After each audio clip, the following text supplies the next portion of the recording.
Merry Christmas, everybody. This is the Tasteless Podcast Christmas episode. Happy holidays. I'm sure some of you are commuting now to go see family, traveling, maybe to go on a holiday vacation. Maybe you're staying at home and hanging out, staying warm, I hope, if it's winter where you are. This is an episode I did with my producer, actually, Ryan. I think most of you who follow StarCraft know him better as State, the Protoss player from StarCraft 2. That's right. State is my producer. He's been working with me on the podcast for some time. We did not have a lot of guests in December. Basically, everybody's off. It's off season for all these games. So we thought we might as well sit down and chat. We talk about his history as a professional gamer, what it's like to be on a pro gaming team, the value of being on a team or not being on a team. This is a really cool episode. It's one of our longer ones. We also, as usual, have a bonus episode for Patreon supporters. If you join us on Patreon, you're going to get exclusive content for a small donation. If you guys do have the money and throw that our way, it makes a huge difference. We're getting close to transitioning now into video episodes, which is going to cost a little bit more to make. So if you want to throw some money our way, it's really appreciated. That's patreon.com/Tasteless Podcast. I know that because it's off season for pretty much all esports, if you would be willing to share this anywhere that you can, give us a good review, like the episode, post it on Reddit, StarCraft if you can. I want as many people to hear this as possible as we're going to continue on with this. We also have a little Christmas gift for you guys. We're giving away one of our after shows for free. It's the after show I recorded with Nathanius during the WCS pre-week. For you guys who are unsure whether or not you can or you want to support us on Patreon, now's your chance to get a little taste of that and make up your mind. There's nothing else going on right now esports-wise. It's the off-season. I've just been hanging out playing StarCraft, chilling with my cats, cooking some food at home. I've got the Christmas tree up. No presents under there yet. I got to do a little bit of shopping still. I'm always late on that. That's all I have to say. Without further ado, this is the Tasteless Podcast Christmas episode with State, or as you guys may have heard him already, Ryan. Merry Christmas. Merry Christmas. How are you doing, man? Doing pretty good. I'm a little tired, a little sleep deprived, but Yeah, you're on a weird sleep cycle, right? yeah. I Okay, think probably. so when are you waking up and when are you going to sleep? Well, it's been a little on and off for the past couple of weeks. I think like most people that are gamers can probably relate, where it's like you usually stay up late and then you want to sleep for a long time because you stayed up for a long time. Yeah, this is me. I'm hardwired to not go to sleep. Yeah, I can stay in front of my computer forever. My circadian rhythm is like 25 or 26 hours as opposed to 24. Yeah. So like if I don't stick to a schedule, I'll just go to sleep later and later and later. So when did you go to sleep last night? I want to say it was 7 or this morning. I want to say it was 7 a.m. 7 a.m.? Yeah, dude. It is, I'm checking my phone right now. It is 2:20 p.m. So did you just wake up and come over here? I woke up at 11, so I got like 3 or 4 hours of sleep. And I just up and came over here. Damn. What are you going to do when we're done with this, man? I'm going to try and stay awake until like Yeah, you should try to power PM. through it. Well, the thing is, I did that. I powered through it like 2 or 3 days ago, and I went to bed at 9 p.m. And I'm like, oh, thank God. Like, I'm fucking cured. And then I slept like 5 hours. I woke up at 5 a.m. and I fucking And you felt great and you just got out of bed? Yeah, and I just fucked my sleep schedule up all over again. So, oh, my God. We'll see. I have a problem just because my job alone. This is so cute. Look what the cat's doing. I don't know if it's going to pick up on the mics. Hold on. Oh, yeah, it's picking up a lot. Yeah, the cat is actually pawing the desk by the mics. For some reason, so my whole house is covered with little ropes that the cats can use their claws on, but he's never figured that out, so he does it on the desk instead. Anyways, so yeah, for me as a caster, my work is always at night, so there's no penalty for sleeping in. So yeah. I've had periods where my sleep cycle is like super fucked. Yeah, where I'm waking up at like 3:30 or 4 p.m. Because I just also find I can't go to sleep after a broadcast. I find that I'm too hyped up. I know that's true for a lot of the other casters out here. It's not true for Dan. He's like one of those dolls where you lay him on the back and the eyes close. He just goes home and goes to bed. God, that sounds like a fucking superpower. I have I don't much difficulty getting to sleep. Do you use a, what's it called? The nightlight on your PC? No, I have it on my phone. I tried doing it on my PC, but the colors fuck with me too much. Oh, you I don't know what it can't is. No, I just it bothers me so much. So I now turn the nightlight on, and then I just watch like a documentary or something on Netflix. Yeah. I find that like if I put on a show and I lay in bed and I try to fall asleep, eventually I'll get to a point where it's like I gotta fucking turn the show off because it's too distracting from trying to sleep. And then usually I'm good. It's just I think it's because I've been taking so much melatonin lately, and I stopped.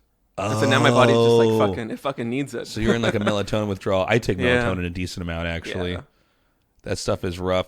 Actually, dude, I got these things here. If you want to borrow them, they're I can't remember what they're called, but I bought it a couple of years ago. It looks like an iPod or something with a headset, but you stick it in your ears, and what it does is it puts light inside your ears. What? Because it's supposed to be similar to sunlight. Okay. What the fuck? Yeah, and I use this when I travel. Like, it works for you? well, sunlight is what tricks your body into thinking you're awake. And so if you're in front of your computer screen or you're looking at your phone before you go to bed, the blue light is your brain thinking that it's daytime, basically. Yeah. And that there's no reason to fall asleep. Right. And supposedly the inside of the ears are very sensitive to this. Because if you're really in bright sunlight, you're getting light inside of your ears. That's insane. Yeah. Hold on one second. So they're like these little. Yeah, it's a JBL. They're like Here. AirPods, but they're flashlights. What the fuck? You can borrow it while I'm on my trip, man. If you want to try. So these wake you up. That's what they do. Yeah, you only want to leave them in for about 15 minutes. I've only used it a couple times. I actually kind of forget I have it, but Yeah. you can try it because right now the weather's pretty shitty, right? Like it's daytime right now, but it's cloudy and miserable outside because it's winter. Oh yeah, and the fucking pollution is so bad today. The air is just like Yeah, there was a warning gross. today. We have what's called, is it fine dust today or yellow dust? I actually don't know. I have no idea what the There's two distinction different is. types that come in. I think fine dust is like I think it's just like the pollution that comes from like cars and shit, and yellow dust is like the fucking Mongolian desert sand that blows in. And Like, it catches gathers all the pollution. Yeah, it gathers all the pollutants from fucking China. Yeah, we have a lot of, not a lot, but there's definitely days in Seoul where it's not a good idea to go outside, and that's one of those days. It's kind of sad. It's been getting worse here in the last couple of years as pollution's getting worse. But anyways, try that thing out. I'll try it out. Like you can, when you wake up, put it in your ears if you're trying to force yourself to get out of bed. Yeah. Because that's the thing I can't do very well. I have a really hard time forcing myself to get out of bed. Yeah, I think I'm okay in that regard. It's just fucking getting to sleep. I can't do it. Damn, man. What have you been up to lately? Not too much. I've been playing a lot of Warcraft 3 Reforged. Really? I'm in the beta. I've been enjoying that. Before I played StarCraft 2, I was originally a Warcraft 3 guy, but I didn't like compete or anything. I just did like UMS. Like So custom how old were games. you when you first played Warcraft 3? How old was I? Yeah. Oh shit! The game came out in, I think Reign of Chaos was 2002 and Frozen Throne was 2003, if I'm remembering correctly. So I was 10, 11. So I've been playing that game for most of my life. That must have been the same age I was when I played Warcraft 2. Yeah. Yeah. I tried playing Warcraft 2. I think this is actually one of the reasons that like really got me into gaming was we had a PC at my home, and I have an older brother. Yeah. And he would always play Warcraft 2 with our friend down the street. I don't remember how it works. Like they like direct like 2IP kind of thing, like how multiplayer was back then. Oh yeah. But he would do like these multiplayer games with like his friend across the street, and like he would never let me play. I always wanted to play Warcraft 2. He wouldn't let me on the computer. I could never play. So I would just sit in the back and I would watch my brother fucking play Warcraft 2. And I hated it because I never got to play it. It looks so cool. There's like fucking orcs and grunts and like these ogres and shit. You can build towers. You're a king. Come to think of it, because I saw Warcraft 3 or Warcraft 2, because of my friend's older brother, who would also not let us play because he was on the computer the whole time. But we were allowed to watch. Yeah, it's the same with me. And then I did something similar to my brother, where I didn't let him play a lot of times because he was younger than me.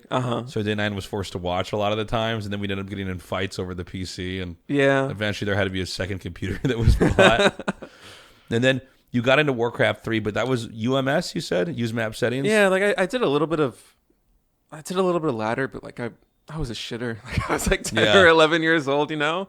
Like, I just like did it for the portraits. Like, I liked like the rifleman and that kind of thing. Because back in Warcraft 3 in the chat rooms, like if you had a portrait, you were so cool.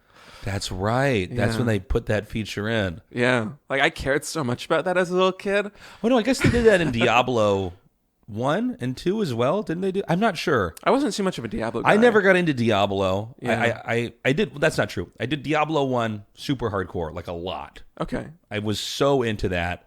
But then I just realized I was enjoying StarCraft multiplayer so much more. It was so much more rewarding. Yeah. And then I messed around with Warcraft 3. Me and my brother thought that was going to be like the next big game we were going to be into. But and not that it was bad, but I think we were expecting an extension of StarCraft. Yeah, it's a little different. Yeah, Warcraft 2 and StarCraft 1 are pretty similar. Okay. They're Yeah, I can just see these that. economy games. You don't have heroes. You're not really Right. leveling up. There's some of that in the single player, but not in multiplayer. And then I think we were both thrown off a little bit by the pacing and fighting neutral units and stuff like Yeah. that. But now that I'm a lot older, I especially appreciate it. But I first casted Warcraft 3 when I came out here, right? I didn't know that until recently. I think Yeah. you actually said that on the podcast. When I first got out here, I worked for a network called Arirang TV. It was not a fun place to work. People were not very motivated there. Okay. Like everybody that worked there, it was like a job. It's basically a company that puts propaganda out for South Korea. They promote stuff that's happening in Korea. It shows up in a lot of networks in Asia. Okay. Like if you go to the Philippines, I know when I was in the Philippines, I turned on the TV and I was able to find that channel. Okay. So it wasn't just like a gaming thing. No. They were usually it was promoting kimchi or Korean ice skating, but then Okay. eventually one of the things that was it was already big at the time, but they thought, okay, we can put some of these old Warcraft 3 and then later StarCraft games and put those in Korean on, and then they let me dub over it. Okay. Yeah. So like when is this? Like what year? It's 2019 now. This had to be. Wait a minute. Yeah, this had to be 2008. Damn. Yeah, dude. And that's when you first came out to Korea? Yeah. Okay. But Oh, shit. I initially I was casting Warcraft 3. They said there might be the opportunity to do StarCraft. So Uh-huh. I had to be able to do some Warcraft 3 is what they said, Interesting. because that's what they had to purchase the rights for. Yeah. And I'm like, yeah, sure. I actually didn't. I was not that good at Warcraft 3. I did not know that much, but for what they were looking for, it was super basic. Right. They just wanted somebody to talk about the games. Like casting wasn't as refined. Back then, Yeah, I was mean, it? there was no. They didn't even want me to go in depth in strategy. It was like, okay, this is the hero unit. Okay. Almost like he's you're got a casting for blade master. ESPN. where Yeah, it's just, like, yeah. Reach It the was general really basic audience. stuff. So then you were into Warcraft 3 for a while, but you didn't do it competitively, and you waited for No. StarCraft 2? I didn't even know. This is actually given the route that my life took. This is kind of ironic, and also I'm such a fucking dumbass. But I was never into like competitive RTS and StarCraft even. Like when I knew about it, I would think You about mean StarCraft 1 or StarCraft StarCraft 1. Yeah. Yeah. Like I'm still talking like when I'm a kid. I would Yeah. like I played Brood War. Like I played the campaign. I did a little bit of multiplayer. I played on like Nintendo 64 against the AI Yeah. and that kind of shit. And besides that, like I thought of it as like, oh, like the fucking Koreans play that sport. Like what a joke. Oh, really? Like it was absurd to me as a little kid. And then like I fucking like the life route that I was like, oh shit, I'm doing this.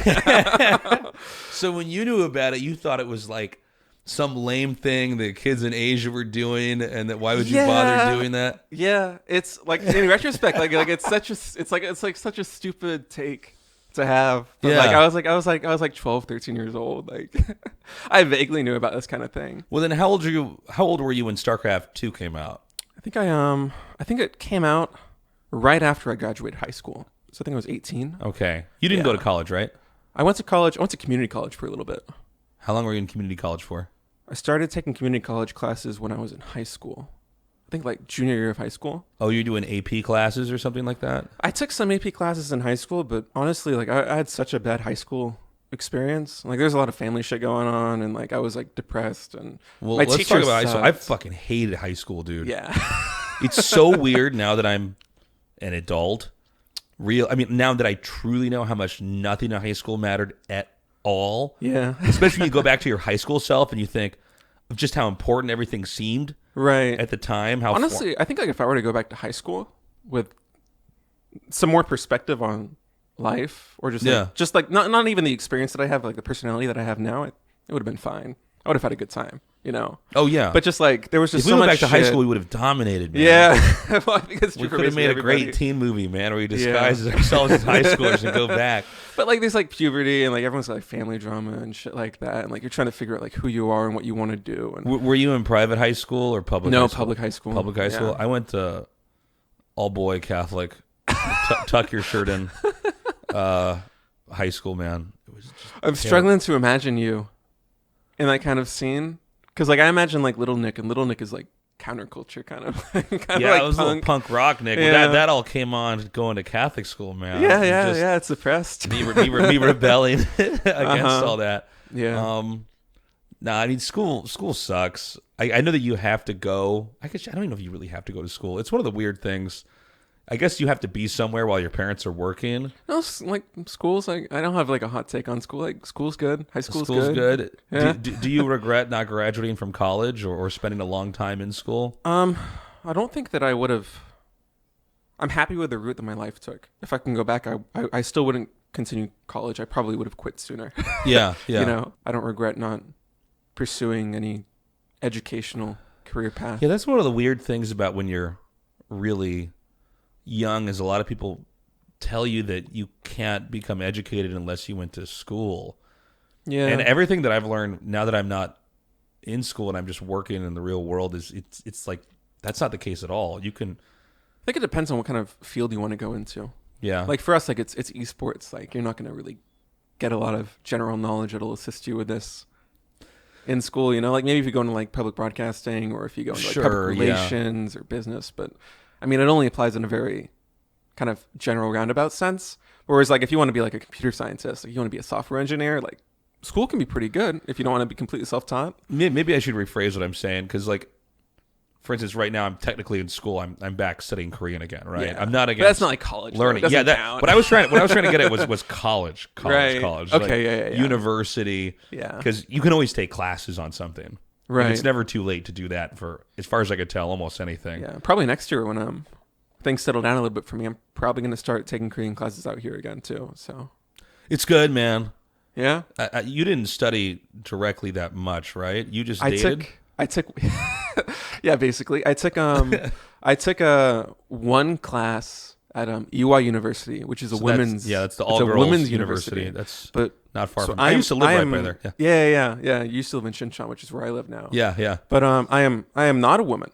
I was able to get into the school because they don't have a gender restriction for their their Korean language program. Like if you like go as your So if you you're were the Korean, only guy in all girls school.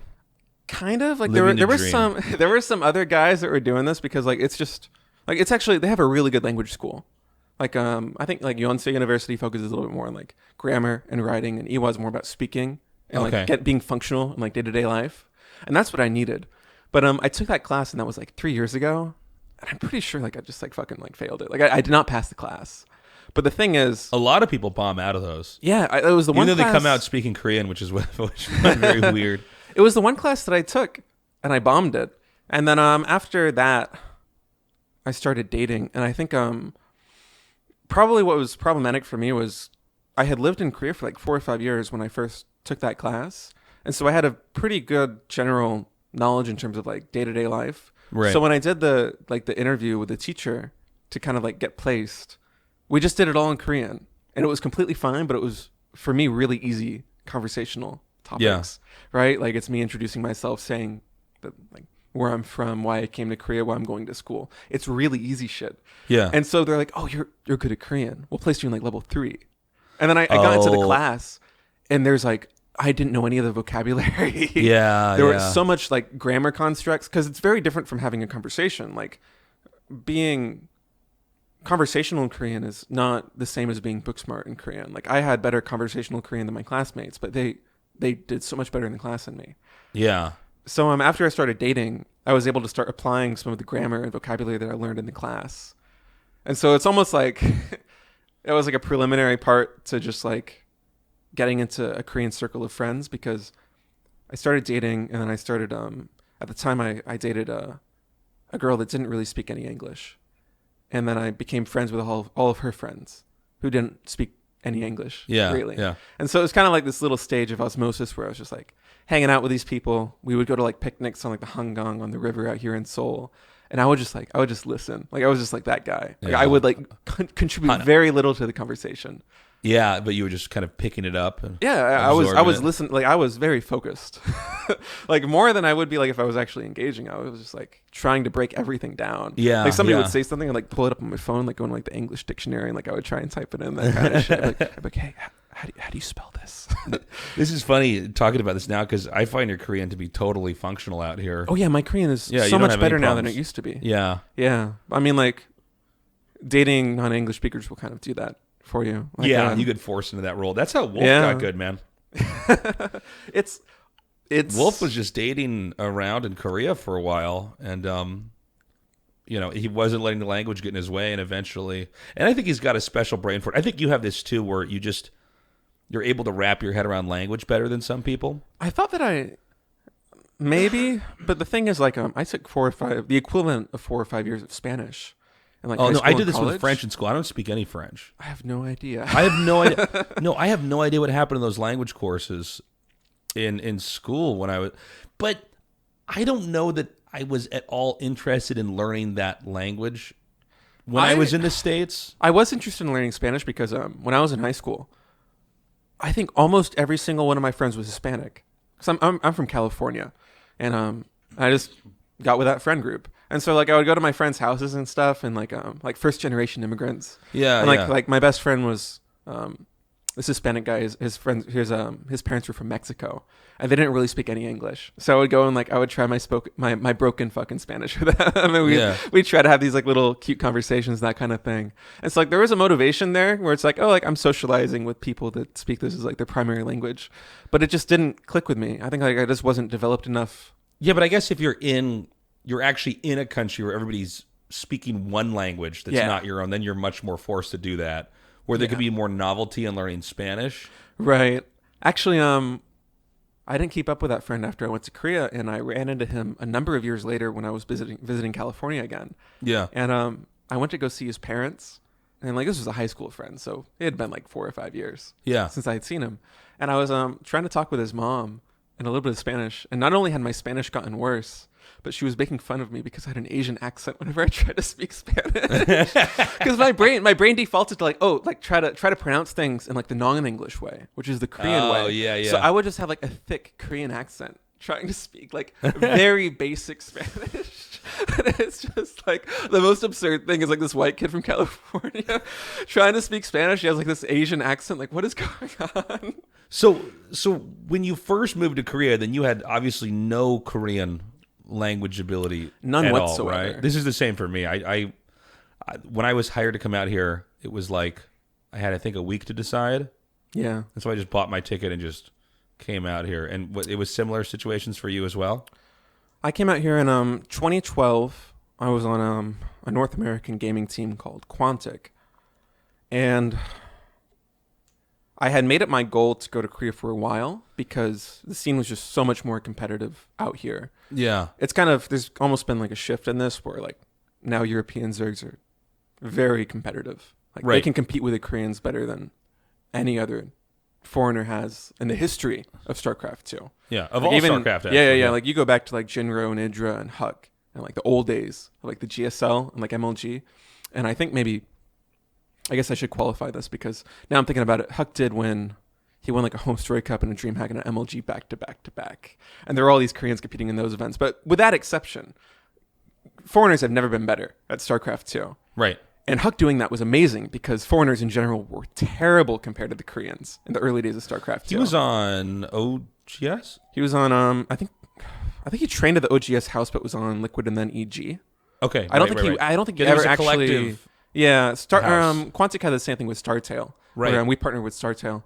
But I wanted to go to Korea for a long time, and And so wait, how old were you when you first came out here? 2012, I think I was 19. I think Damn, the you were day young. that I think to qualify that, I think I was 19 and it was the day before my 20th birthday.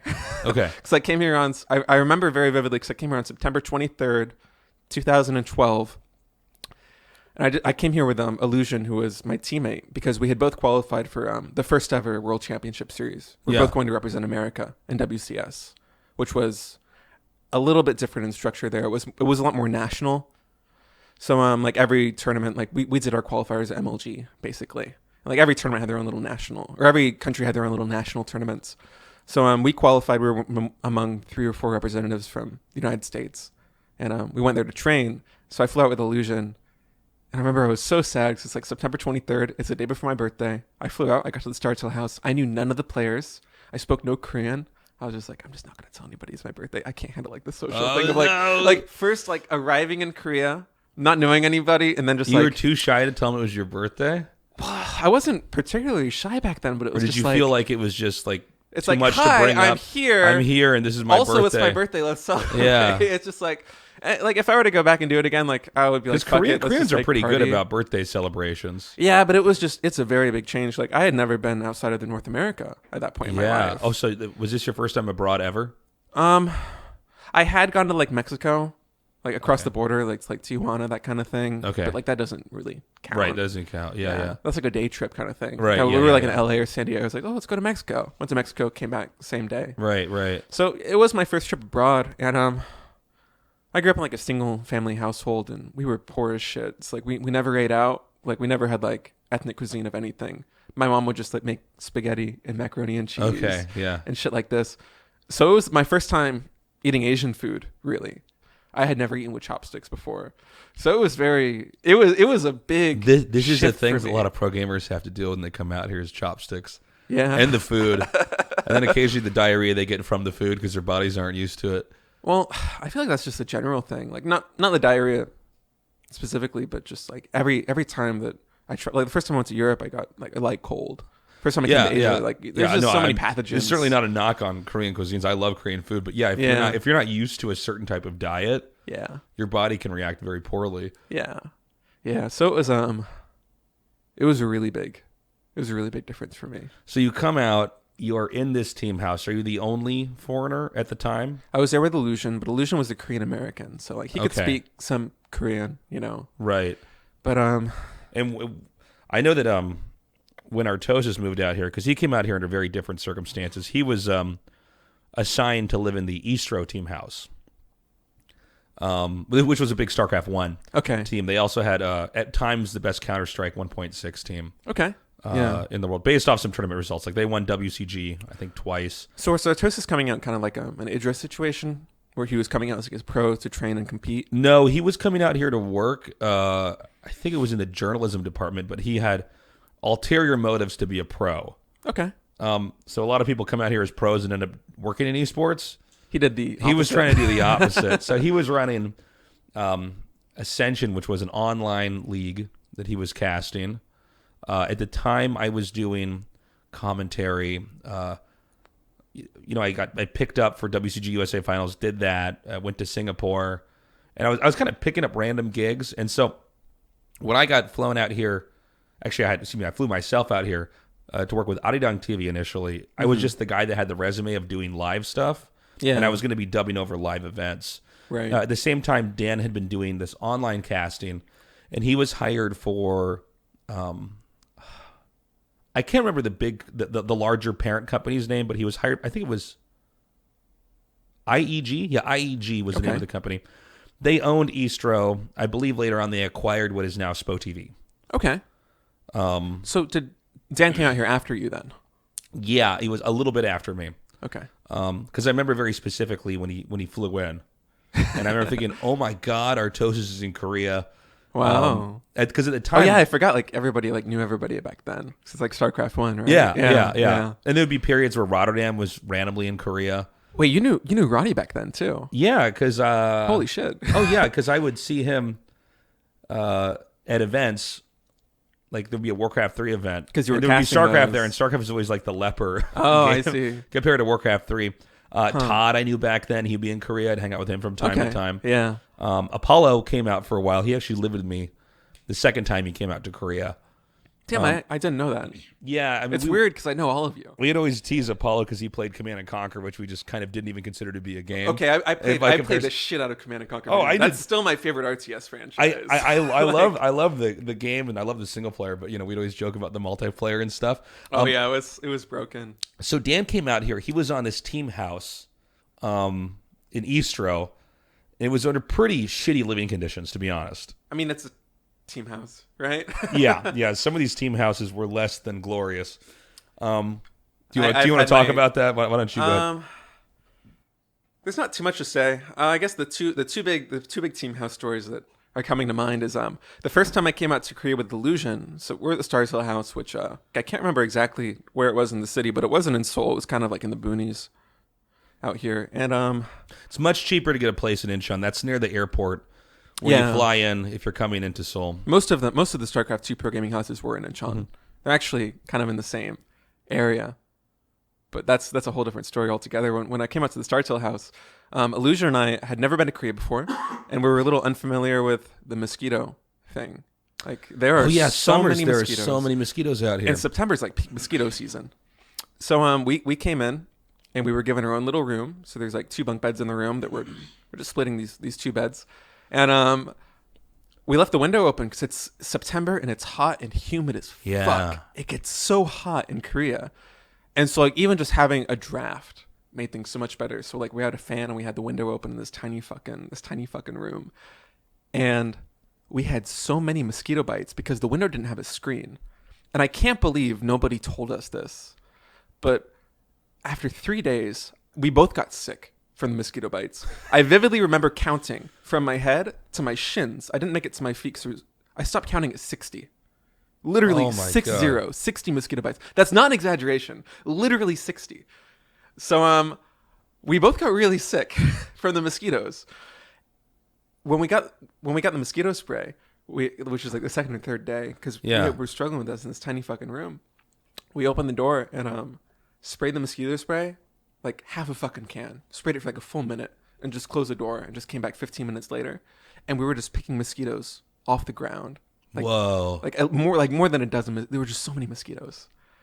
So that was my first experience. Even having one mosquito in a room, if you can't find it at night, you're trying to sleep. It drives me fucking crazy. Nightmare. Yeah. When you get close to your ear and it goes like... And then you smack your face, but you didn't kill it. Oh my god, yeah. Oh. Yeah, I've smacked my ear so many times, like half asleep, like not even realizing what I'm doing. Oh my god. But I have like this like well, did they do anything about it? Did the coach help you or or did you tell them? We told the coach after like the first or the second day. The first day it's like, oh, this is just life in Korea. Everyone has mosquito bites. It was like inexperienced, like stupid shit. Yeah. And then the second day, it's like, okay. I talked to the Stars Hill coach. I'm like, Coach, I'm getting fucked up here, man. Like, can you help us out? Like, what's going on? And we just kept the window closed after that. Always had mosquito spray. I fucking sprayed it like every couple times a day. It was just like, it was terrible. And the second like esport house experience was a number of years later because I was only at the Stars Hill house for about 3 months. Yeah. Because I came in September. I was training for the World Championship Series, which was in December. And Parting won that. Parting was on Stars Hill at the time. I remember Parting was really skinny back then. He's still kind of skinny. Isn't he really skinny right now? He was like anemic back then. Like he was very, very thin. I feel like you go back and watch like 2012 Parting VODs. He was so skinny, and I never saw him eat. He was just a machine. He was the first person up practicing every day, and he was like the last person to go to sleep. All he did was play StarCraft. He wouldn't really eat, and he wouldn't really sleep. It's like, it's not a surprise he fucking won the world championship that year. He was a machine. But I was always so stressed about it. Oh, that he wasn't just like sleeping. He just didn't seem healthy. So like every morning I would go to the little convenience store because like you're at a team house. Like I didn't have any expenses. I had a salary from Quantic, which was like I think it was. And just for some perspective, your convenience stores are all. You can get to a convenience store anywhere in Korea in about a minute. Yeah, from where you are, they're literally convenient. Similar to Japan, people basically live out of convenience stores here. Yeah, so I would and I didn't like Korean food the first time I came out here because it was again like kind of a culture shock kind of thing. So I'd go to a convenience store and I would just get like snacks and I would get these little tiny cartons of milk, like that you would get like a school box lunch kind of thing. Yeah. And one of those early days in StarCraft, I noticed that like parting like strawberry milk. He got himself a strawberry milk, and so like every day I would be like one of the first people up. Parting would always be practicing, but I'd be up at like 10 or 11 a.m. Go to the convenience store, get a little snack, come back, and I would always give him a little strawberry milk every morning. I would give Parting his little strawberry milk. Yeah. It was like there was a little bit of that, and then after he won the world championship, it was $100,000 I think for first place. I'm like, you can buy your own fucking strawberry milk. I never bought him shit after that, man. But those were fucking good times, man. Because I was out there when Life won a GSL too. Like Life won and Parting won. Like back-to-back tournaments, we were living like fucking kings, man, because Parting was buying everybody dinner and then Life was buying everybody dinner. It was fucking fantastic. But that side of the life was pretty nice. But I was only there for 3 months, and then I went back to school. Were you paid at all? I was paid by Quantic, and this is like old esports money. So my salary was $500 a month. Okay. Yeah, not a lot. No, not a lot. That goes pretty far in Korea. Like, I guess if you're not paying for housing and you're playing games all day, you could absolutely live off 500. Yeah, especially like at a team house, like you're not paying for anything really. Like you don't pay rent, you don't pay utilities. Yeah, there's food there. Yeah, it's just like everything you wanted. Right. And then I went back to California. I did one more semester of college out there, and I was like, this shit sucks. So I reached out to Oh, so you went back to college? Yeah. Because I mean, like I was there. I remember it was December. It was like right after WCS. Quantic disbanded. I didn't have a team anymore. I didn't have a salary anymore. Right. We didn't have a team house anymore. I was only at StarTale through Quantic, and I was only there to train for WCS. So the team bought my ticket back to California. I'm like, okay, well, shit. I guess the esports era of my life is over. Go back to school. So I went back to school. I did that for 1 semester, and I'm just like, this shit fucking sucks, man. Yeah. Dude, do you ever have dreams that you're back at school? Because I just had a dream last night that I was trying to get back. I still get them occasionally. Not that often. What was your dream? I always,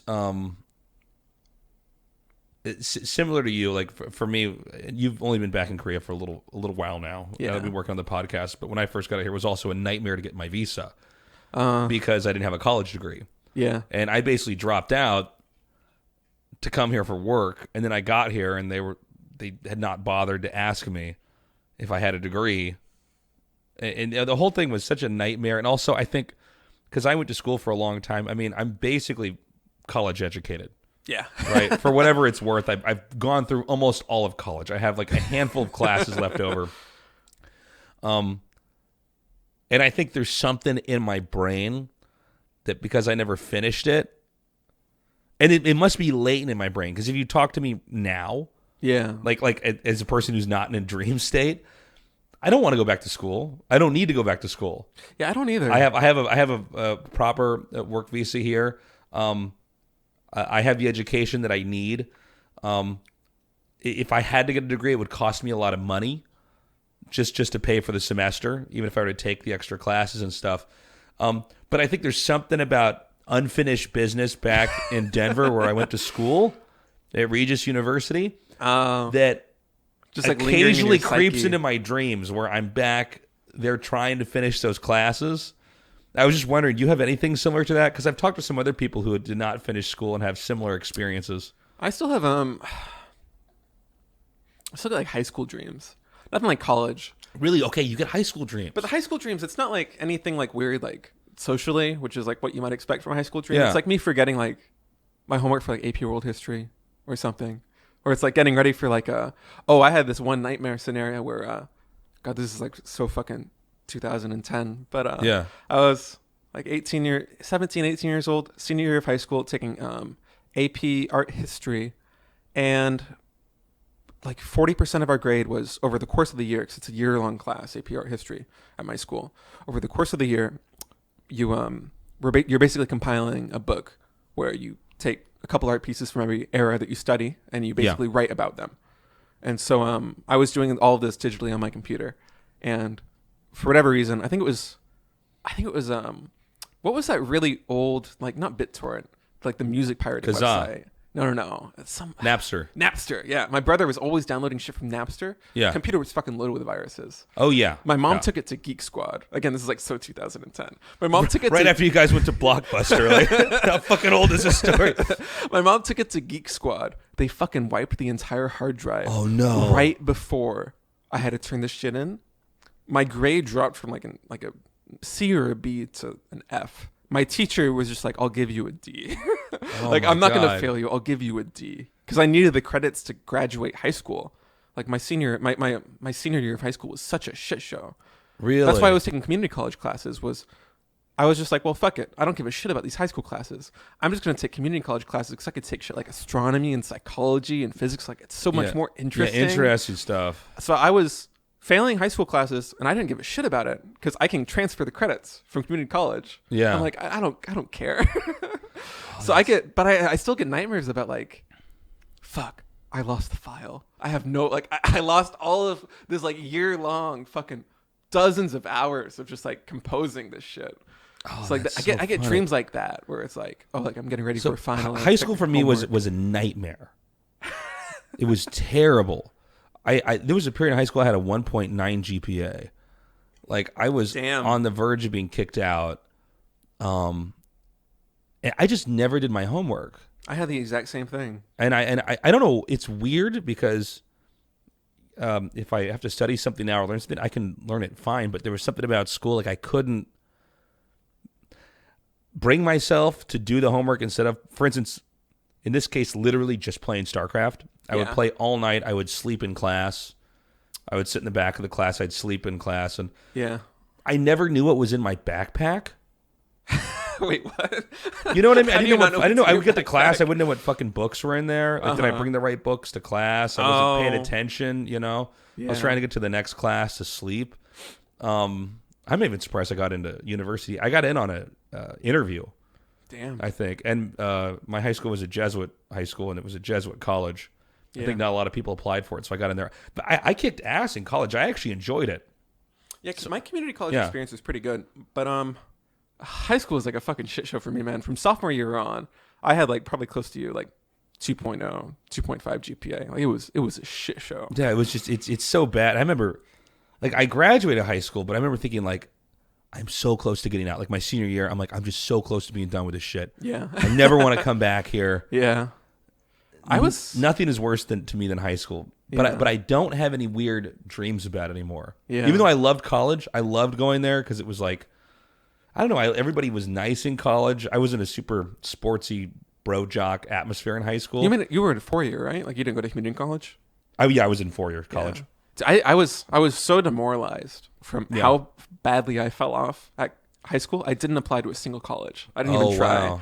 I was like, I'm just gonna fail. Like, I'm just gonna go to community college. There's no way I'm gonna like accomplish any of this shit. So I got into this pretty good school. Again, Regis University in Colorado. And I thought I was just going to be fucking up there. And then I realized, I actually really am enjoying this.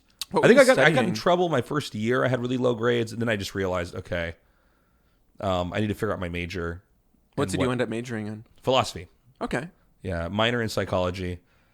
But I think also I realized there were classes I didn't have to go to as much to pass. And I could go talk to the professors, and they talked to me like an adult. And there was kind of less of an authoritarian vibe that I think that's what really turned me off in high school. Yeah. I don't function well in those environments. Yeah.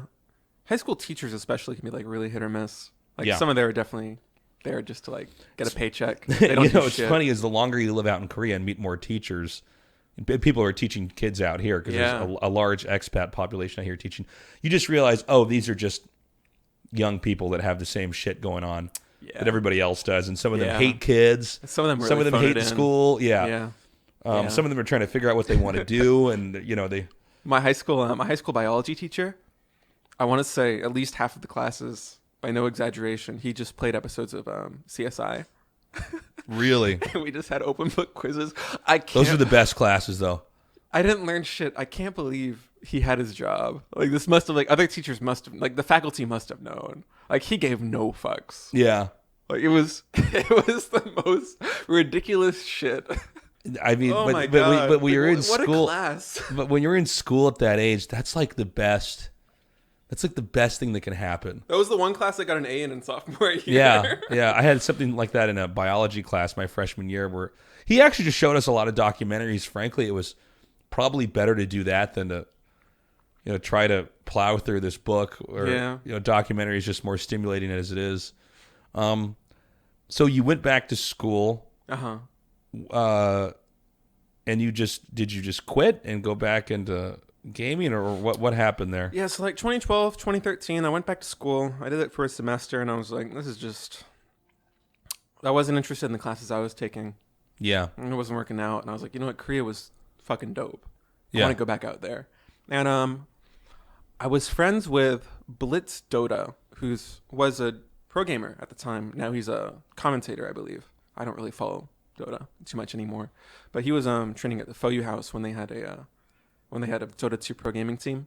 FOU was like an old school like StarCraft 2 esports team. And I was like, hey man, like I want to come out to Korea. Like, can you hook me up? Like, get me in contact with the people at FOU. I think it was Choya. Choya. Yeah, sure. Yeah. And so I talked to them. They're like, yeah, you can come out. But it's like 2012, 2013. Like teams don't have money. They're like, could you like pay a little bit? And I was like, okay. Like, how much do you want? And they wanted $500 a month. So that includes rent, food, everything. I was like, I can pay that out of my own You had pocket. money saved, or? Yeah, I had enough money for that. So I mean, like $500 a month is not a lot. And I had made some money off like streaming and that kind of shit too. So I went to the FOU house. FOU disbanded a little bit after that, and I went to the Prime house. And I remember Prime was in a really nice building, and in the same building that OGS was out at, the same building that FOU was at. A lot of teams were in this building. It's in Incheon or like Bucheon. Just to jump in here for a second for people listening, like 85% of the land area in South Korea is uninhabitable. So everything is urban. Almost everybody's experience is urban. Yeah. In Korea. So whenever you're trying to get a team house, first of all, it's hard to find an area that has enough rooms, to house a dozen people. Sorry, I want to make that clear because I can imagine we might have some Europeans or Americans listening to this that Everybody's in the same building. What the fuck? Yeah. Well, it just it can be hard to picture. Asian megacity life if you haven't experienced that. Yeah, this building was so crazy. You could there were 4 apartment towers that all went up to like the 16th or 20th floor or something, and then the whole center block up to the 7th floor was basically like a mega mall. You could literally live your life in this building. There were grocery stores. You can get your hair cut. You can go to the doctor. Like, it's like you could. I think Artosis' building is like that. The subway one he's in with his station. family. The subway station's in the basement of this building. Yeah. It's like literally like you can just live your life in this building. It was incredible. Yeah. So I was at the Prime house, and they had like this really nice apartment on, I think it was like the 16th floor, and it's supposed to be like the ultimate pad. Like, it's supposed to be like a really fucking luxurious apartment. But they just converted it to like a fraternity house because like it's a team house, like right. So there's one main bedroom, the master bedroom, which would be for like those grand apartments where all the pro gamers live, and then there's like these smaller side rooms where like the coaches and shit would live. And so we had like fucking a dozen pro gamers all in this master bedroom, and this is a very large bedroom. And when I went in, it was all bunk beds, but there were no mattresses. What do you mean there was no mattresses? So there were the chassis for a bunk bed, just like the wooden structure of a bunk bed, but no mattress. So there were a lot of those. Okay. And there were no mattresses. So I came in. I spoke no Korean at the point, and I was talking to the head coach, Gerard. I was like, when is this going to get fixed? Like, where are the mattresses? Like, what's going on? Yeah. And it like fucking like his English wasn't that good. I obviously can't speak any Korean. So there's a miscommunication. He's like, oh, it'll be sorted like in a day. I was like, oh, okay. So in my head, I'm like, oh, they're just like ordering all new mattresses. Right. Or some shit like that's this. what I would assume too. Yeah. In a day, what happened was all of the wooden bunk bed things were thrown out. So they were tearing everything down. They were getting rid of the bunk beds? Yeah. I have no idea why. Then where did you sleep that night? Everyone slept on the floor. The entire time I was in the Prime house, everybody slept on the floor. Okay. So it's just like a dozen pillows and blankets, or it's just like literally on the floor. It's very traditional Korean. I did this for a month, and I was like, I can't fucking stand it anymore. Like, my back is hurting and shit. I tried this a couple times when I was there, sleeping on the floor. Yeah. No. we would everyone has a pillow. Occasionally, I will sleep on the floor. I'll sleep on this living room floor here if I'm really having back problems. But after that, I want a firm mattress. Also, if you don't have a bed, you can't even have sex. That's a fucking nightmare. Well, I mean, there's no floor. We did a team house. Nobody's No, you guys weren't banging. I get it. But I've been to people's houses in Korea and they don't have a bed. They just sleep on the floor, and I can't do it. Yeah. Your fucking knees would hurt. Yeah. And anyway, so like fucking ghetto ass shit, man. That was like one of the first like culture shock things. Like I thought I had gotten everything out of the way. Where it's like my first stint in like StarTale, it's like I saw my first like traditional. I don't know if traditional is the right word. Like the old school Korean, like Asian bathroom where it's just like a ceramic hole in the ground. Oh, you mean a squatter? Yeah, the squatters. Like this is like, as an American, I was like, what the fuck is this? I tried to use a squatter my first week out here. Yeah. And it's a very odd thing because, first of all, a healthy human should be able to squat. I now can squat. Like I can hold my body in squatting position. But if you grow up just sitting on toilets and in chairs, you realize you can't squat. There's some cultures that squat. A lot of Russian culture, Slav squat. People can squat. Yeah, you'll see guys in Adidas, Adidas squatting and smoking cigarettes. Yeah. But for instance, an American is unlikely to be able to squat. So the first time I tried to squat and shit in a hole, I thought I was doing it. My knees were kind of shaking. Yeah, it's just weird. And I wasn't pointed right, and I pissed into my jeans. Because I don't know about you, but like if I'm pooping, I'm also going to be peeing. But I peed into my fucking, and I went, oh no, and I'm wobbling, and then I turn around after I'm done wiping, and I realize that there's a fucking log next to the hole because I missed the fucking hole. My so God, I had to disaster. like wrap my hands in toilet paper and like fucking. I never had interact that. with my poop and push it into the hole because what if somebody is waiting outside and has to use it after You're more me? courteous than most public bathroom users. Ugh. That's a fucking nightmare. I've talked to people who actually enjoy the squatters. Now they've been out here for a while. I mean, I've heard that it's supposed to be healthier. You can actually, it's just a more natural way to fucking pass a shit. Yeah, that's how people are supposed to be shitting. Apparently, you can buy little, I don't know what you call this. Footrests. Yeah, footrests where you can prop yourself up. Yeah. So you're almost in squatting position, but you're still on the toilet. Yeah. So I'm sorry, I interrupted you with that story. You were talking about trying to use a squatter. Yeah. All I was gonna say is like this is like probably one of the last real culture shock moments I had in Korea. It was just like, we're just all sleeping on the ground. Like, what the fuck?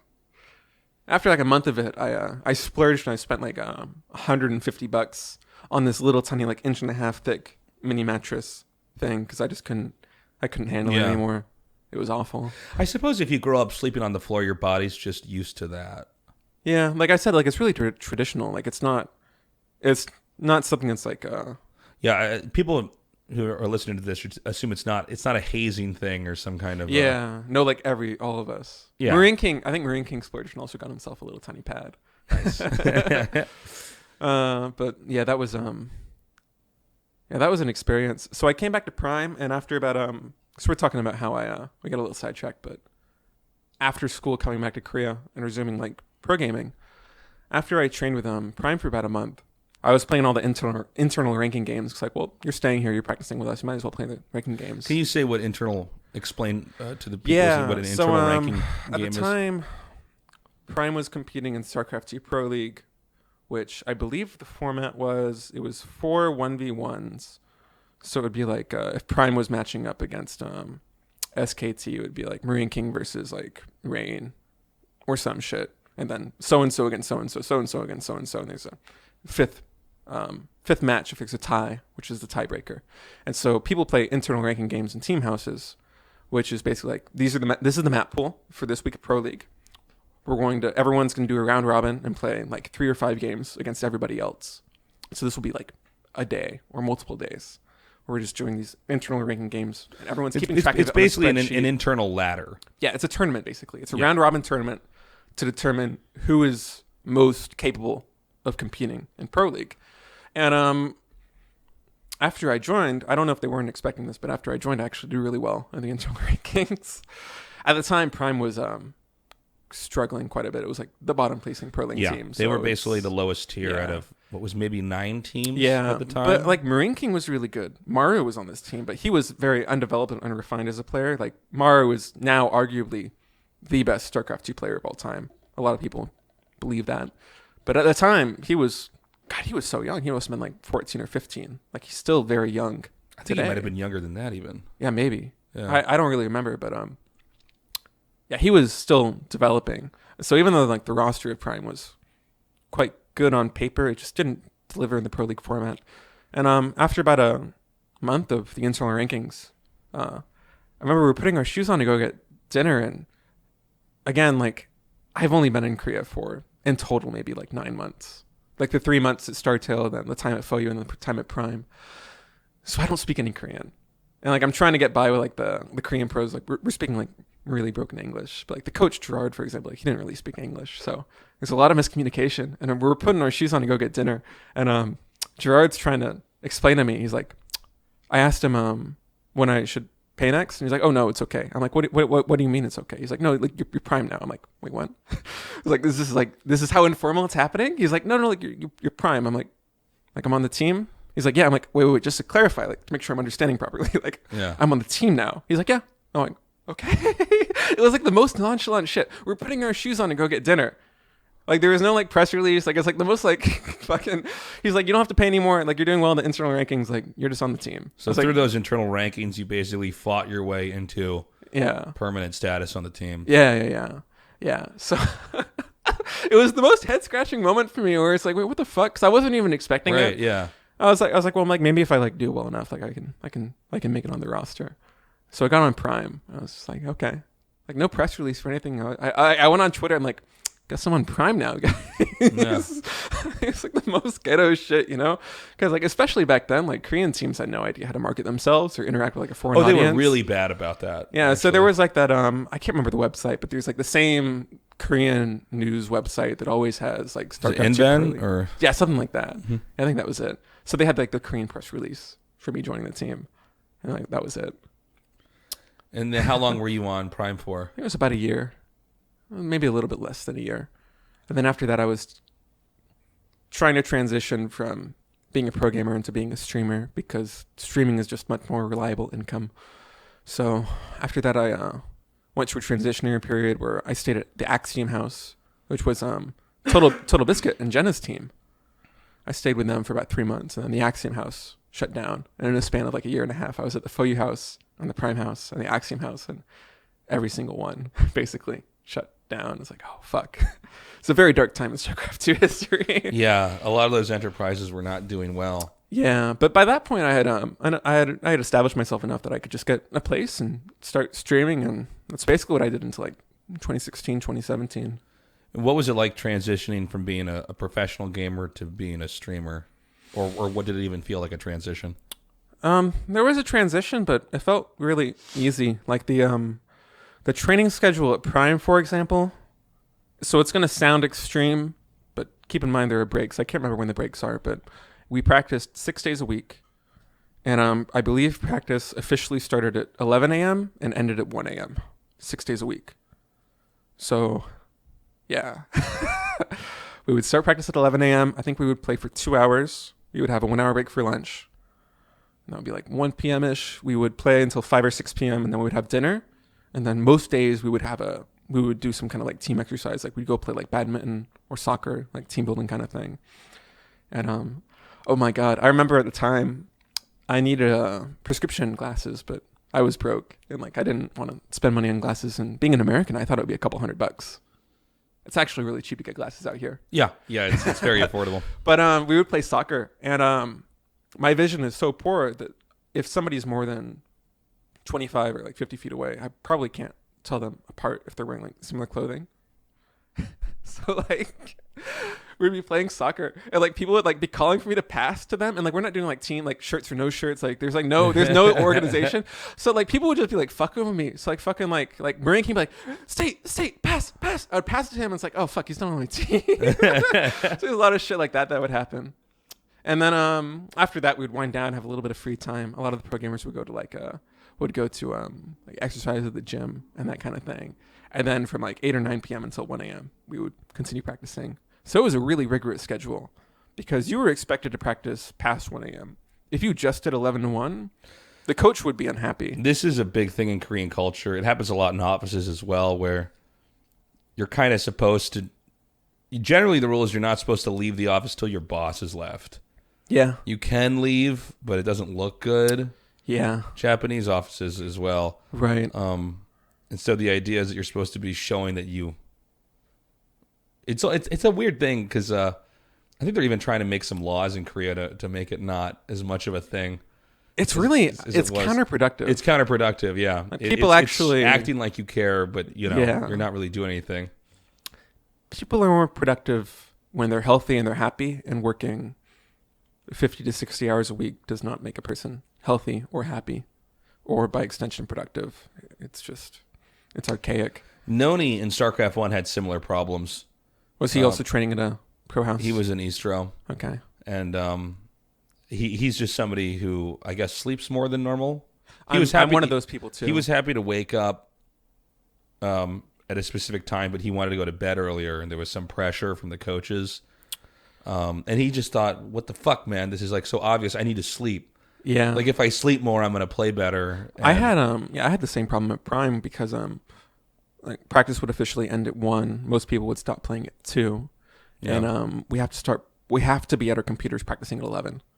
Like people would be pissed if you were not practicing. Like the coach would be very upset.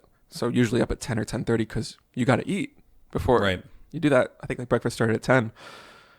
And like I said, we're all sleeping in the same room and we're all sleeping on the floor. So like I would be getting to bed at like maybe 2:30, 3 a.m. I'm sleeping on the floor, and other people are still practicing. And like people are just coming in and out of the room all the time. Yeah. And it's just like, it was the lowest quality sleep I had in my entire life, because I'm sleeping on this floor.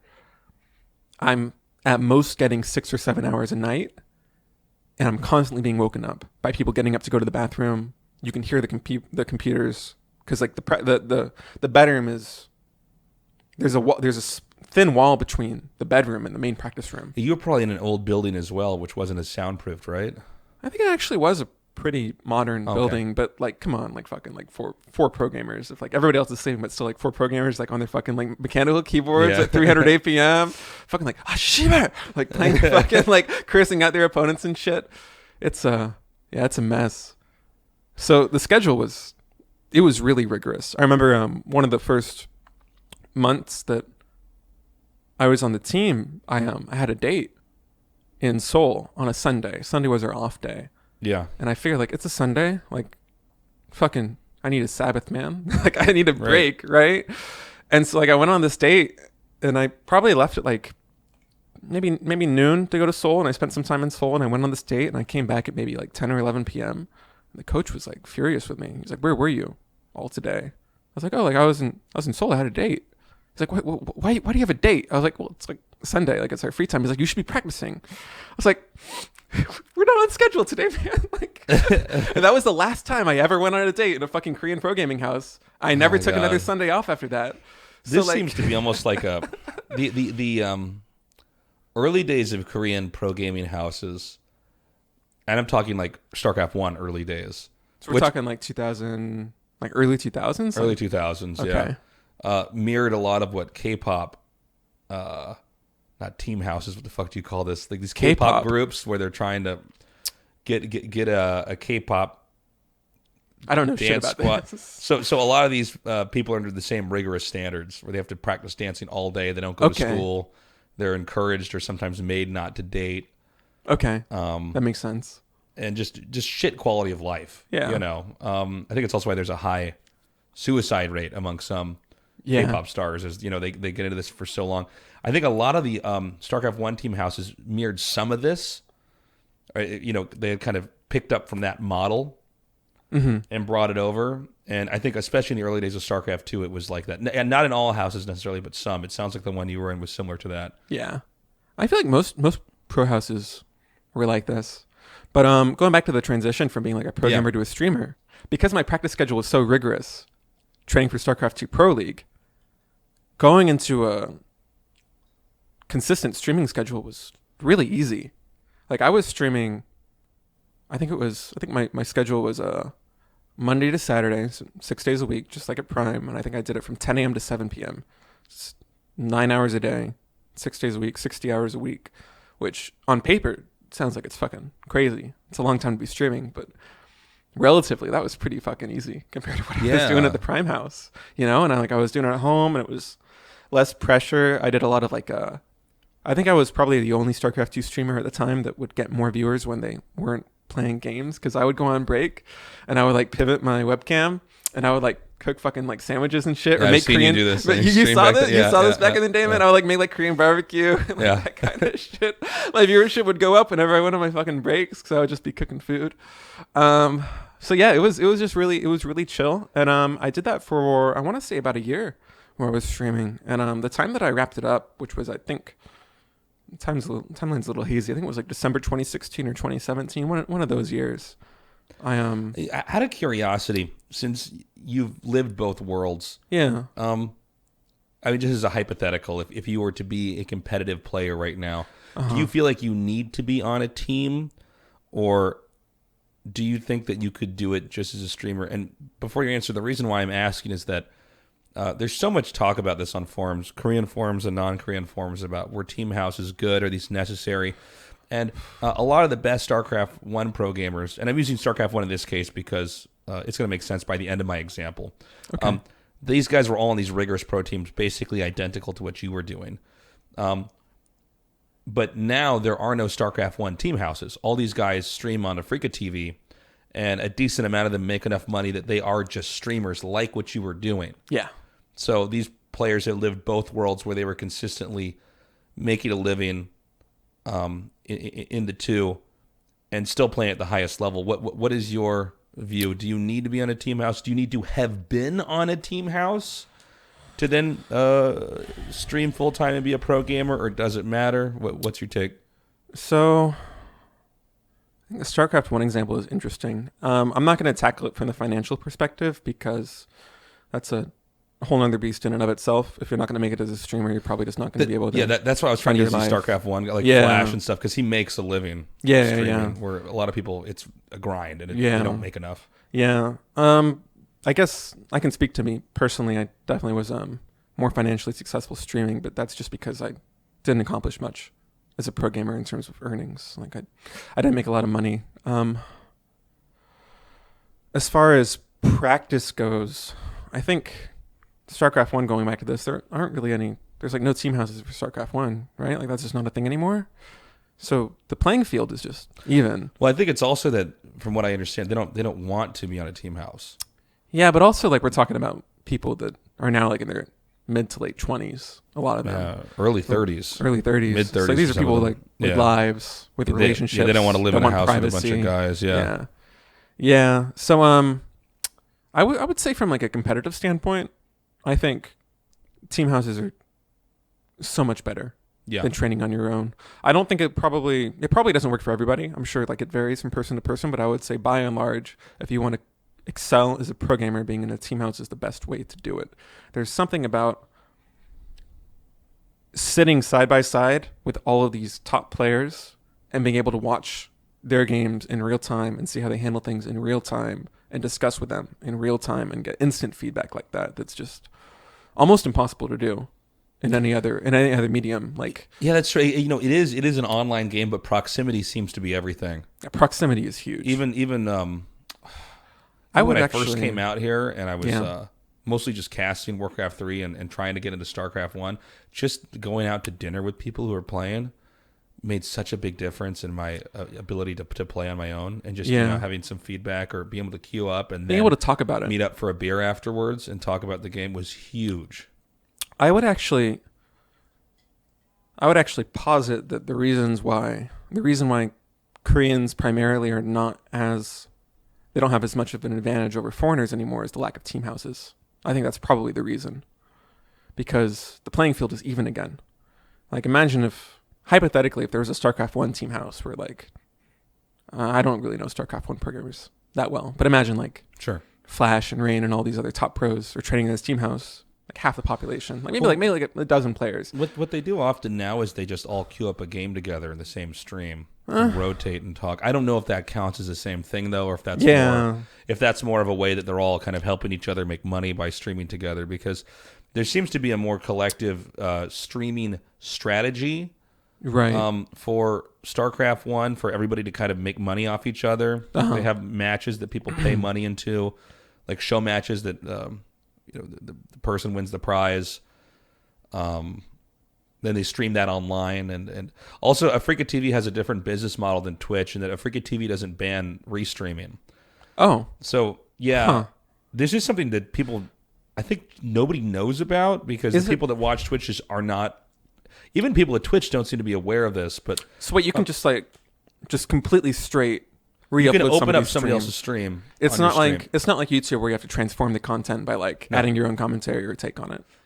Well, no, you just like You can literally just stream somebody else's stream. You open up somebody else's stream, and you can even be there in their stream watching. People are watching you watch something else.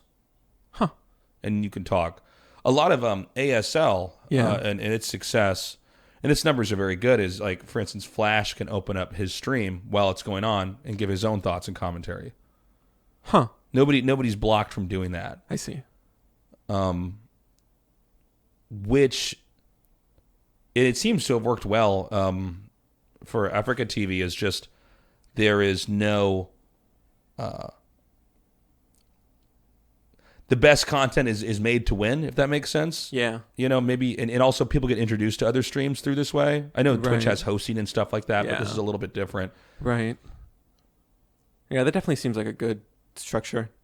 Definitely for a community like StarCraft 1, which I guess comparatively, at least in Korea, it's bigger than StarCraft 2, isn't it? So StarCraft 1, StarCraft 2 player base are about the same size. StarCraft 2's viewership is much more non-Korean, although there are Korean, obviously a lot of Korean players and a lot of Korean viewers. But the StarCraft overseas viewership is much larger than the Korean viewership. StarCraft 1's viewership is overall bigger than StarCraft 2's viewership when it's a major tournament. Okay. I mean, it depends. That actually WCS surprises Global me. Finals. Yeah. ASL's done very well. Relative to Africa GSL TV. out here. Counting both international and domestic streams? I mean, ASL at times has been bigger than Overwatch. Wow. Yeah. Okay. Yeah. Yeah. Because I'm a StarCraft 2 guy, so Right. I don't follow StarCraft 1 tournaments very well. Right. But, Yeah. No, they're but the point is that they're both big. They both have a lot of players. The StarCraft 1 player base is almost exclusively Korean, though. I see. Well, it makes sense that the StarCraft 1 streamers would then try to... They're busy leveraging the power of Korean streaming out here. And nobody's in team houses. I'm sure they still like the community element, the pro gamers looking out for each other. Yeah, it makes sense. But going back to the point that I was making regarding team houses, is I feel like hypothetically, just assuming that was not the case, hypothetically, if you had half of the pro gamers still training in the team house and the other half is streaming all the time, I guarantee you the team house pros are just going to crush them. I really do believe that's the primary reason why Koreans dropped off in StarCraft 2 is because the team houses just aren't really there anymore. I mean, unless you're on Jin Green Wings. Yeah. Right? or you're in Jake's team house. Yeah. No Regrets team house. I mean, those are basically the two, right? Yeah. A question for you. Are you interested in talking about then leaving Korea after being a streamer, going to the Bay Area, working out there? Yeah. Before you then came back to Korea now? Yeah. So just to rewind a little bit, because when we talked about transitioning from a full-time pro in terms of competition to full-time streaming, it was easy from a scheduling standpoint. It was much more forgiving as a streamer than it was as a pro, but it was much more exhausting for me because I felt like I had to be entertaining for 10 plus hours a day. You know what I mean? I think a lot of people don't realize that about streaming is it's not just playing a game. You really do have to be engaged, and you have to almost play a certain way at times. It fatigued the hell out of me. So I did that for about a year, and I saved some money. And that was when after I finished that, I was like, I'm gonna take a break. That was when I started taking Korean classes. That's when I started making more Korean friends and just trying to expand my life out here outside of StarCraft 2, because until that point, most of my friends were still foreigners, were still non-Koreans. And I felt like I had been here for so long, but I hadn't fully integrated. My friend circles were still just so disconnected from what is actually Korea, the actual people and the actual culture, the language and all of that. So I did that for about a year, but my savings were not good enough to just kind of continue coasting, and I didn't really have any form of income. So one of my former contacts from StarCraft 2, one of the old investors of Quantic, was interested in starting a small business back in California. And we had kept in touch throughout the years, and he reached out to me because he was wondering whether I would be interested in learning a new trade and starting to work with him. And I mean, the company didn't work out. We gave it a good shot, but what's the statistic? Like 80 or 90% of startups like fail within the first year. I've worked on so many little companies before. Yeah. That never amounted to anything. Yeah. So it was a very positive experience. It was one of the best experiences of my life. It was very tough because, again, it's like startup culture. Like, we were working an incredible amount of hours, but the company ultimately didn't work out. So I did that for about a year, and then after about halfway through the year, I realized, okay, future prospects of the company aren't that great. Revenue streams aren't growing at the rate they need to. There's a lot of overhead costs in a startup, and we weren't going to get funding. So I started thinking about what my next step was going to be. And I decided I probably wanted to come back to Korea because, honestly, like, I'm from California. I was working back in Silicon Valley. That life just doesn't mesh with me, man. Like, Silicon Valley I think it's hard for a lot of people working in Silicon Valley. I made so many new friends back there, and I would have the same conversation with all of them at some point where it's, why are you here living in Silicon Valley? Because nobody I knew, nobody that I met there was from Silicon Valley. Everybody came in, and everybody was there for the money.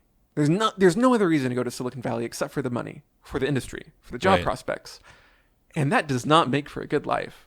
There is nothing to do. Yeah, you're just around people that are there to try to make a lot of money. Yeah. Oftentimes in a very, very quick fashion. Yeah. So it's just Silicon Valley,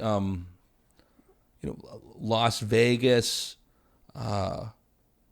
Los Angeles to some extent. Los Angeles. I mean, these are all places with specific industries around them. That you tend to have a lot of a certain type of person. Right. There, because Day 9, my brother lives in Oakland. But of course you're going in and out of San Francisco. He's right by the bridge. Uh-huh. And I have a lot of friends that work in San Francisco. A lot of friends that work at Twitch. Yeah. And a lot of my buddies that I went to school with at university ended up living out there doing various jobs. But yeah, a lot of the people that you meet out there are kind of focused on one thing, and everything's too expensive. I think the real estate in San Francisco, I think there, London and Hong Kong is the most expensive places to live. I had a 2-bedroom apartment. It was the cheapest one that me and my roommate could find, and I believe at the end of the month, our typical bills were like $3,000 for rent plus utilities for a very shitty, low-income 2-bedroom apartment in Silicon Valley. $3K a month is a lot of money. Jeez, man. Yeah. So the lifestyle just didn't mesh with me. Like, people were there to make money, and that doesn't really make for fun social circles. Like, it's a very weird class of people, and I didn't enjoy it. So I wanted to come back to Korea, and I started working with my brother. My brother at the same time was, he wanted to do his own small business. He was doing construction. And my brother's much more of a handyman than I am. Like, he used to work in like auto body shops. He used to be a woodworker. Like, he's done all this shit. And so he was just doing shit like building and painting fences, for example, and gates, which it sounds like such menial labor. He will make $10,000 in a job. Yeah. For like these like high, like big house clients. Well, that's, we were talking about school earlier and jobs, and there's jobs you can make a lot of money and you just don't need any degree at all, especially if the business is your own, like if you're not cutting it out. So I was doing this on the weekends, and I didn't have a car because I was trying to save money. So I was biking 10 miles a day, 5 miles to and from work, Monday to Friday. And then on the weekends, I would bike from my apartment to BART in Fremont, which is like an hour and a half. It's a very long bike ride. I would go to the East Bay area. I would work with my brother. I would go back to BART, bike back home. And so I was working 7 days a week, but I was able to save a lot of money despite all of the costs because I didn't have a car, was living really frugally, was cooking at home. Because like you said, everything's expensive. Like if you go out, I'll go for like a sushi dinner with a friend for lunch, and it'll be like $40 or $50. Oh after yeah, tip. easily. It's fucking ridiculous. So yeah, I was able to save a lot of money and then come back to Korea and been hanging out since then. Looking forward to taking classes again next year. So It's good to have you back, man. it's good to be back. I was really surprised when you came back because I was with you on your last night before Oh yeah, that was you went sad. back. Yeah, I thought I was like goodbye, and you got me that cutting board. I made that. Yeah. Yeah. It was like cutting board, but it had chess pieces on it. We still play chess on that sometimes. It's a cutting board that has the checkered It's pattern effectively a chessboard. of a chessboard, yes. But yeah, man, you're back, and now we're hanging out. We're working on this podcast. So you feel like Korea is more home for you than the States in general? I came here when I was 19, and I'm like 26, 27 now, something like that. Like, my adult life has basically been spent here. So, yeah. I mean, besides this, like, what do I have? Like, back in Silicon Valley, like, it just doesn't feel like home. And, like, the East Bay area, like, it's so rural and there's nothing to do. Like, I can't really think of wanting to spend time anywhere else. So if you could give a future pro gamer, because you really lived the life, if you give a future pro gamer advice, what would you say? Because you've competed around the world. I think occasionally you downplay your ability, but you were a very talented pro gamer. You've traveled, you've lived in Korea in team houses. Yeah. You've taken that skill and turned that into a streaming career for some time. If somebody was looking to step into this, what would you tell them? I haven't really thought of that before. The two things that I would probably say is number one, to focus on your mental health, because when I was a pro gamer, I put a lot of stress on myself, and I felt like, specifically in tournaments, I always underperformed drastically compared to practice. I never did as well. There was a certain level of anxiety because there's so much pressure to do well. If you don't succeed as a competitive pro gamer in a tournament setting, you don't have a livelihood unless you're salaried. And so there's this huge pressure on anybody that's trying to make it. And if you can't deal with that in a healthy way, it's going to drag you down. I know it certainly dragged me down. And in the same sense, I think finding a good work-life balance is also necessary. Like we talked a little bit about unhealthy work schedules in Korea, like people working 10 hours a day and how that's unhealthy and unproductive. Yeah. But I kind of feel like you need to do that grind as a pro gamer. Maybe not to that extent, but there absolutely has to be a grind. So Work hard but take care of yourself. yeah, I guess so. I don't know. It's kind of tough, especially given how much the game has changed from when I was a pro gamer until now. Like, I don't really know what it would be like for a prospective pro gamer of whatever game to try and break into their scene today. I can't really relate to it because for me it was just so organic and grassroots. I competed in online tournaments and somebody was like, "Oh, you're good. Like, you want to represent us for $300 a month?" Sure. Like, that's how it started. Now here you are living in Seoul. Yeah. So yeah, I would say just work hard and focus on your mental health. What are you doing for Christmas? Probably spending Christmas Eve with a girlfriend. Christmas Day, that's just another day to me. Like, I don't have family out here, man. I'm not going to do shit.